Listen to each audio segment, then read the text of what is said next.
ಒಂದು ಕಡೆಗೆ D C M ಬಣ ಈಗಾಗಲೇ ಮೀಟಿಂಗ್ಗಳ ಮೇಲೆ ಮೀಟಿಂಗ್ಗಳನ್ನು ಮಾಡಿ ಅಥವಾ ತಂತ್ರಗಾರಿಕೆಯನ್ನು ಮಾಡ್ತಾ ಇದ್ದಾರೆ. ಇತ್ತ ಸಿ ಎಂ ಬಣ ಏನು ಮಾಡ್ತಾ ಇದೆ? ಯತೀಂದ್ರ ಅವರ ಹೇಳಿಕೆ ವಿಚಾರಕ್ಕೆ ಸಂಬಂಧಪಟ್ಟಂತೆ ಪರ ವಿರೋಧ ಚರ್ಚೆಗಳು ಕಾಂಗ್ರೆಸ್ ಪಾರ್ಟಿ ಒಳಗಡೆ ನಡೀತಾ ಇದೆ. ಈಗ ಯತೀಂದ್ರ ಅವರ ಮಾತು ಕೇವಲ ಹೇಳಿಕೆಗಷ್ಟೇ ಸೀಮಿತವಾಗಿದೆಯಾ ಅಥವಾ ಅದರ ಹಿಂದೆ ಯಾವುದಾದ್ರೂ ತಂತ್ರಗಾರಿಕೆ ಇದೆಯಾ? ನಿಜಕ್ಕೂ ಈ ಒಂದು ಮಾತು ಈಗ ಕಾಂಗ್ರೆಸ್ ಮನೆಯೊಳಗೆ ತುಂಬ ಗಂಭೀರವಾಗಿ ಚರ್ಚೆ ಆಗ್ತಿದೆ. ಹಾಗಾದರೆ ಅವರ ಬಣದ ಪ್ಲ್ಯಾನ್ ಏನಾಗಿದೆ ನೋಡೋಣ ಬನ್ನಿ. High Command has clearly said as of now there will be no change in leadership. Yathindra ಮಾತಿಗೆ ಡಿಸಿಎಂ ಡಿಕೆ ಬಣ ಬಹಿರಂಗ ಸಮರ. ಗೊತ್ತಿಲ್ಲ, ಅವ್ರೇನು ಹೈಕಮಾಂಡ್ ಹತ್ರ ಮಾತಾಡಿರ್ಬೇಕನ್ನ ಆ ವಿಚಾರ ಗೊತ್ತಿಲ್ಲ. MLAಗೆ ಸಿಎಂ ಮಾಡ ವೋಟ್ ಇರ್ತೀವಿ. ನಾನು ಸಿಎಂ ಕುದ್ರಾಕಂಡ್ರಿ ಮತ್ತೆ ನನ್ನ ಹೇಳಿಕೆಗೆ ಬೇರೆಯವರು ಏನು ಹೇಳಿದ್ರೆ ಅದಕ್ಕೆ ನಾನು ಮತ್ತೆ ಪ್ರತಿಕ್ರಿಯೆ. ಯತೀಂದ್ರ ವಿಚಾರ ಸಿಎಂಗೆ ಬಿಟ್ಟು ಡಿಸಿಎಂ ಡಿಕೆ ತಂತ್ರಗಾರಿಕೆ. I don't know. For all that, my honorable chief minister will reply. Always tiger ಜಿಂದಾ ಹೇ ಎಂದ ಸಿಎಂ ಆಪ್ತ ಜಮೀರ್. ನಾನು ನೆನ್ನೆ ಹೇಳಿದ್ದೀನಿ, ಆಲ್ವೇಸ್ ಟೈಗರ್ ಜಿಂದಾ ಹೇ.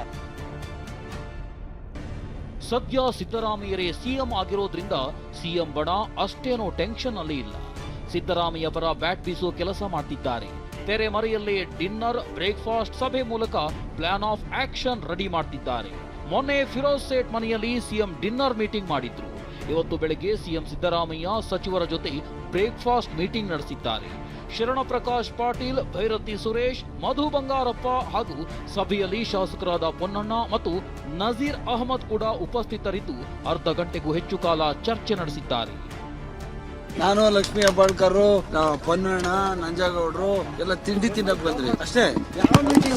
ಬಹುಮತ ಇದೆ, 5 ವರ್ಷನೂ ಕೂಡ ಕಾಂಗ್ರೆಸ್ ಸರ್ಕಾರ ಇರ್ತದೆ. ಹೈಕಮಾಂಡ್ ಏನ್ ನಿರ್ಧಾರ ಮಾಡ್ತಾರೆ ಅದಕ್ಕೆ ನಾವು ಬದ್ಧವಾಗಿರ್ತೀವಿ ಅಷ್ಟೇ. ಅದು ಬಿಟ್ರೆ ನಾನು ಇದ್ರ ಬಗ್ಗೆ ಎಲ್ಲ ಚರ್ಚೆ ಮಾಡೋದಕ್ಕೆ ಹೈಕಮಾಂಡ್ ಸ್ಟ್ರಾಂಗ್, ಯಾವಾಗಲೂ ಕೂಡ ವೀಕ್ ಅಂತ ಹೇಳೋದಕ್ಕೆ ಬರೋದಿಲ್ಲ. ಸಚಿವ ಜಮೀರ್ ಅಹಮದ್ ಅಂತೂ ಸಿದ್ದರಾಮಯ್ಯ ಆಲ್ವೇಸ್ ಟೈಗರ್ ಜಿಂದಾ ಹೇ ಅನ್ನೋ ಮೂಲಕ ಯಾವ ಬದಲಾವಣೆಯೂ ಇಲ್ಲ, ಸಿದ್ದರಾಮಯ್ಯರೇ ಸಿಎಂ ಅಂದಿದ್ದಾರೆ. ಅದರ ಎರಡನೇ ಮಾತು ಇಲ್ವೇ ಇಲ್ಲ. ನಾನು ನೆನ್ನೆ ಹೇಳಿದ್ದೀನಿ, ಆಲ್ವೇಸ್ ಟೈಗರ್ ಜಿಂದಾ ಹೇ, ಆಲ್ವೇಸ್. ಅದು ಇದಿಷ್ಟೇ ಅಲ್ಲ, ಡಿಕೆ ಟೀಮ್ಗೆ ಮಾತಿನಲ್ಲೇ ದಾಳ ಉರುಳಿಸಿರೋ ಸಚಿವ ಜಮೀರ್, ಡಿಕೆ ಸಿಎಂ ಆಗ್ಬೇಕು ಅಂತ ನಾನು ಆಸೆ ಪಡ್ತಿದ್ದೀನಿ, ಆದ್ರೆ 2028ರವರೆಗೂ ಸಿದ್ದರಾಮಯ್ಯನೇ ಸಿಎಂ ಅಂದಿದ್ದಾರೆ. ನೋಡ್ರಿ, ಡಿ.ಕೆ. ಶಿವಕುಮಾರ್ ಅವರು ಸಿದ್ದರಾಮಯ್ಯ ಆದ್ಮೇಲೆ ಡಿ.ಕೆ. ಶಿವಕುಮಾರ್ ಅವರು ಮುಖ್ಯಮಂತ್ರಿ ಆಗ್ಬೇಕಂತ ನಾನು ಆಸೆ ಪಟ್ಟವನೊಬ್ಬ. ನನ್ಗೂ ಅವ್ರು ಆಗ್ಬೇಕಂತ. ಯಾವಾಗ? ಸಿದ್ದರಾಮಯ್ಯ ಆದ್ಮೇಲೆ 28ವರೆಗೂ ಸಿದ್ದರಾಮಯ್ಯ ಕುರ್ಚಿಯಲ್ಲಿ ಕೂತಿದ್ದಾರೆ. ಡಿಸೆಂಬರ್ 19ಕ್ಕೆ ಡಿಸಿಎಂ ಡಿಕೆ ದೆಹಲಿಗೆ ತೆರಳೋ ಬಗ್ಗೆ ಪ್ರಶ್ನೆ ಕೇಳ್ತಿದ್ದಂತೆಯೇ ಸಿದ್ದರಾಮಯ್ಯ ಗರಂ ಆದ್ರು. ಯಾರು ಕರೆದಿಲ್ಲ ಮಾಡಿಲ್ಲ, ಸುಮ್ಮನೆ ನೀವು ಕೇಳ್ತಿದ್ದೀರ, ಹೇಳಿದಾರಾ? ನೀವು ಹೇಳಿದಾರೇನ್ರಿ? ಸುಮ್ಮನೆ ಕೇಳ 19 ತಾರೀಕು ಕರೆದಿದ್ದಾರ ಅಂತ ನೀನೇ ಹೇಳ್ತೀಯ. ಆದ್ರೆ ಉರಿಯೋ ಬೆಂಕಿಗೆ ತುಪ್ಪ ಸುರಿದಿರೋ ಯತೀಂದ್ರ ಮಾತು ಪಕ್ಷದಲ್ಲಿ ಸಾಕಷ್ಟು ಪರ ವಿರೋಧಕ್ಕೆ ಕಾರಣವಾಗಿದೆ. ಇವತ್ತು ಕೂಡ ನಾನು ಏನೇನ್ ಹೇಳಬೇಕು ಹೇಳಿದ್ದೀನಿ, ಬೇರೆಯವರ ಸ್ಟೇಟ್ಮೆಂಟ್ಗೆ ಉತ್ತರ ಕೊಡಲ್ಲ ಅಂದಿದ್ದಾರೆ. ಸೊ ಇವಾಗ ಆಯ್ತು, ನಾನು ಏನ್ ಹೇಳಬೇಕು ಹೇಳಾಗಿದೆ. ಮತ್ತೆ ನನ್ನ ಹೇಳಿಕೆಗೆ ಬೇರೆಯವರು ಏನು ಹೇಳಿದ್ರೆ ಅದಕ್ಕೆ ನಾನು ಮತ್ತೆ ಪ್ರತಿಕ್ರಿಯೆ. ಇವತ್ತು ಕೂಡ ಯತೀಂದ್ರ ಹೇಳಿಕೆ ಬಗ್ಗೆ ಡಿಕೆ ಪ್ರತಿಕ್ರಿಯೆ ಕೊಡದೆ ಎಲ್ಲವೂ ಸಿದ್ದರಾಮಯ್ಯ ನೋಡ್ಕೊಳ್ತಾರೆ ಅಂದಿದ್ದಾರೆ. I don't know. For all that, my honorable chief minister will reply. I don't know. For all that, my honorable chief minister will reply. Yathindra ವಿಚಾರದಲ್ಲಿ ಡಿಕೆ ಸೈಲೆಂಟ್ ಆದ್ರೂ ಡಿಕೆ ಆಪ್ತರು ನೇರವಾಗಿಯೇ ಅಟ್ಯಾಕ್ ಮಾಡಿದ್ದಾರೆ.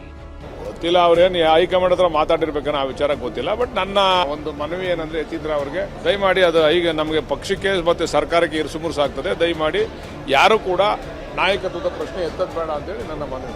ಇಲ್ಲಿ ಒಬ್ಬೊಬ್ರು ಹಿಂಗೆ ಇರ್ತಾರೆ, ಏನು ಮಾಡೋಕ್ಕಾಗಲ್ಲ, ಅಡ್ಜಸ್ಟ್ ಮಾಡ್ಕೊಂಡು ಹೋಗ್ಬೇಕು ಪಾರ್ಟಿ.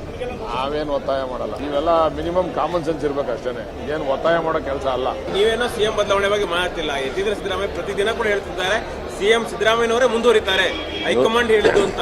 ನಿಮಗೆ ಮೊನ್ನೆನೂ ಹೇಳಿದ್ದೀನಿ, ಇವತ್ತು ಹೇಳ್ತೀನಿ, MLAಗೆ ಸಿಎಂ ಮಾಡ ವೋಟ್ ಇರುತ್ತೆ. ಯಾರು MLA ಮಾತಾಡಿದ್ರೆ ನೀವು ಕನ್ಸಿಡರ್ ಮಾಡಬೇಡ್ರಿ ಅಂತ ಹೇಳಿದ್ದೀನಿ. ಅಂತರಲ್ಲಿ MLC ಅವ್ರು ಮಾತಾಡೋದು ನೀವು ಕನ್ಸಿಡರ್ ಮಾಡ್ತೀರಾ ಅಂದ್ರೆ ಮಾಧ್ಯಮದವರಿಗೆ ನಾನು ಏನು ಹೇಳಕ್ಕಾಗಲ್ಲ. ಕಾಂಗ್ರೆಸ್ ಮನೆಯ ಆಟ ವಿರೋಧ ಪಕ್ಷದ ನಾಯಕರಿಗೆ ಅಸ್ತ್ರವಾಗಿದೆ. ಅಗ್ರಿಮೆಂಟ್ ಆಗಿದ್ರೆ ಹೇಳಿಬಿಡಿ ಅಂತ ಆರ್ ಅಶೋಕ್ ಆಗ್ರಹಿಸಿದ್ದಾರೆ. ಅಗ್ರಿಮೆಂಟ್ ಆಗಿದ್ರೆ ಹೇಳ್ಬಿಡಿ, 2 ವರ್ಷ ಅಗ್ರಿಮೆಂಟ್ ಆಗಿರೋದು ನಿಜ, ಅದಾದ್ರೂ ಹೇಳಿ.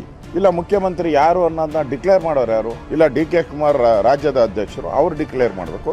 ಇಲ್ಲ ಖರ್ಗೆ ಅವರು, ಮಲ್ಲಿಕಾರ್ಜುನ ಖರ್ಗೆ ಅವರು, ಅವ್ರು ಡಿಕ್ಲೇರ್ ಮಾಡ್ಬೇಕು, ಇಲ್ಲ ರಾಹುಲ್ ಗಾಂಧಿ ಡಿಕ್ಲೇರ್. ಈ ಮೂರು ಬಾಯ ಬಿಡ್ತಾ ಇಲ್ಲ. ಮುಖ್ಯಮಂತ್ರಿ ಇವತ್ತು ಹೇಳಿದ್ದಾರೆ, ನಾಳೆ ಹೇಳಿದ್ದಾರೆ, ಇವ್ರಾಗ್ತಾರೆ ಅವ್ರಾಗ್ತಾರೆ. Breakfast meeting, lunch meeting, dinner meeting. ರಾಜ್ಯದ ಜನ ಬೇಸತ್ತೋಗಿದ್ದಾರೆ. ಇಂಥ ಲಜ್ಜೆಗೆಟ್ಟ ವರ್ತನೆಯಿಂದನೇ ಇವತ್ತು ರೈತರು ಬೀದಿಗೆ ಬಂದಿರುವಂತದ್ದು. ಕಬ್ಬು ಬೆಳೆಗಾರರ ಸಮಸ್ಯೆ ಇನ್ನೂ ಕೂಡ ಇತ್ಯರ್ಥ ಆಗದೇ ಇರುವಂತದ್ದು. ನಿಮ್ಮ ಆಂತರಿಕ ಕಚ್ಚಾಟದಿಂದ ಇವತ್ತು ಆಡಳಿತ ಸಂಪೂರ್ಣವಾಗಿ ಸ್ಥಗಿತ ಆಗಿದೆ.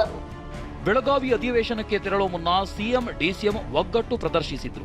ಆದರೆ ಮತ್ತೆ ಕಾಂಗ್ರೆಸ್ನಲ್ಲಿ ಕಂಪನ ಎದ್ದಿದ್ದು ಕಲಾಪಕ್ಕಿಂತ ಹೆಚ್ಚಾಗಿಯೇ ಕುರ್ಚಿ ಕಾಳಗ ಸದ್ದು ಮಾಡ್ತಿದೆ. Bureau report, ಟಿವಿ9.